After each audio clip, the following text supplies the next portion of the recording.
Dwight, what made you decide to run the London Marathon? A couple of things, I suppose. The fact that it's a personal ambition of mine, and secondly, with raising the awareness of vision. My kid Harvey has this problem. I feel putting all those things together really combine well to doing the London Marathon.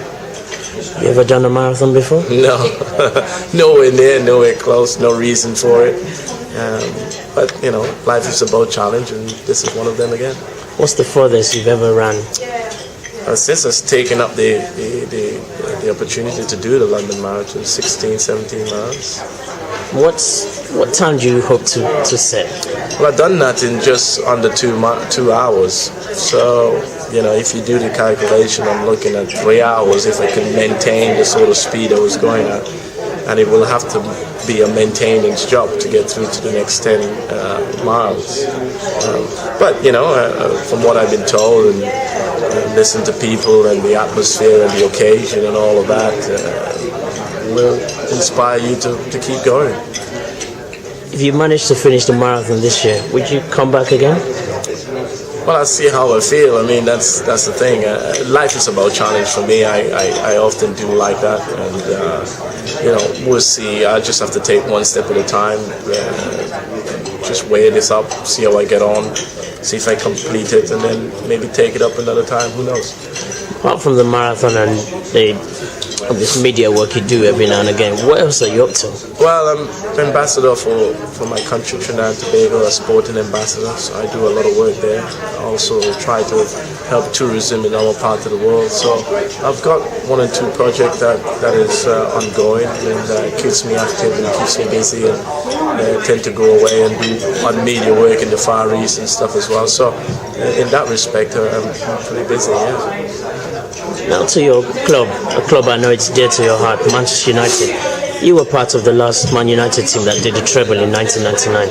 How difficult do you think it is for side to do a treble? At what stage do you start to think we might be able to do the treble? Well, certainly at this stage, I would have thought, in my time of the treble winning year, what we have done is similar to what the present team doing at this moment. They have given themselves a chance on 3 fronts. Then, the semi-final of both European and the FA Cup. They're pretty much 7 points clear in the Premier League. I mean, that is a phenomenal position to be in.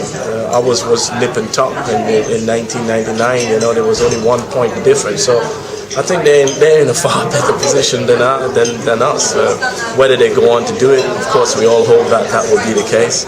And it's never easy because there's people out there determined not to make them succeed. But I'm sure that there's a determined bunch of guys out there at Man United, including Sir Alex, wanting to recreate the history in the club. To some of us, you and Andy Cole back then were known as the Funk Soul Brothers because of the amount of goals you scored. Right. We've not been able to see such a partnership in Europe since. Are you still in touch with Andy? Yeah, it's my neighbor. Oh, he's your neighbor? Yeah, we live in the same vicinity. We literally live, 300-400 yards from my house. We see each other all the time. We play golf quite a bit. We socialize occasionally, and that's the sort of relationship I have. And it was great playing with Andy, and it's great what we've done as a pairing, and great what we achieved as a team. Your question to the answer that we are still very friends, and we still live in the same area, and we are best of mates of most times. Do you think there's more pressure on strikers these days? We've had a few strikers like Fernando Torres who are yet to break their duck. How difficult is it as a striker? Is the first goal always the most difficult one? Or? Well, it's like anything else. You know, you go to a new job, you want to start off well, you don't want to be starting on the back foot. It's pretty much the same as a striker. You go to a club, you want to start off on the best possible way. It hasn't quite materialized that way for Torres. It doesn't make him a bad player overnight. For me, I never saw it as pressure. Pressure is when you can't provide for your family.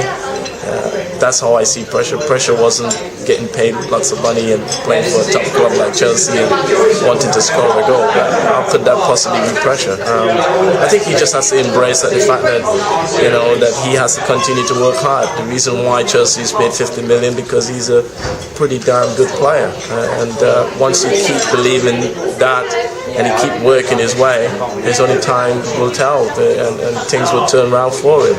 You look at Wayne Rooney, he had his time early on in the season. Look at him at the back end of the season. He can't stop scoring and playing well. So football, we do go through transition where times are difficult, but you have to be determined and test of character at that particular time to get through. When you joined Manchester United back then, how did you feel walking into an intimidating place like Old Trafford? Well, as I said, those are things that, as an individual, it's about challenge, it's about embracing it at the same time and not being afraid to express yourself. And I feel that's the difference. I wanted to express myself.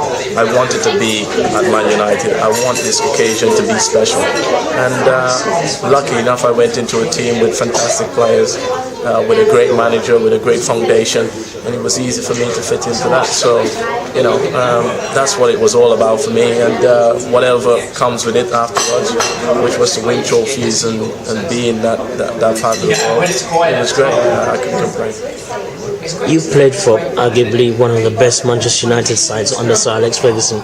What people are saying, this side might not be the best, but they have a winning mentality about them. What's your take on that? I mean, they say about winning mentality, I think that's just always been the case at Man United.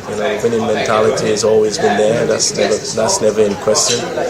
The fact that people are saying that our team is better, who's to say? If this team go on to achieve equally like us in 1999 of winning the treble, that for me is arguably the best thing ever. Until they do that, then people are always going to speculate. But they certainly have given themselves a chance in terms of achieving the treble. And, what can I say? I wish them extremely well, and I'm sure the boys want to do well because they want to recreate history in that particular club. If you were to pick one player out of this present side, who would it be as your standout player? Giggsy. Why? Just simple as he's been there, done it, and at the age of 37 he's still doing it again, and what a key part and key player he has become part of that club. And I'm sure that if anyone look at Giggsy, despite of his age, what a fantastic ambassador he's been to that club and to himself. Thank you. Great.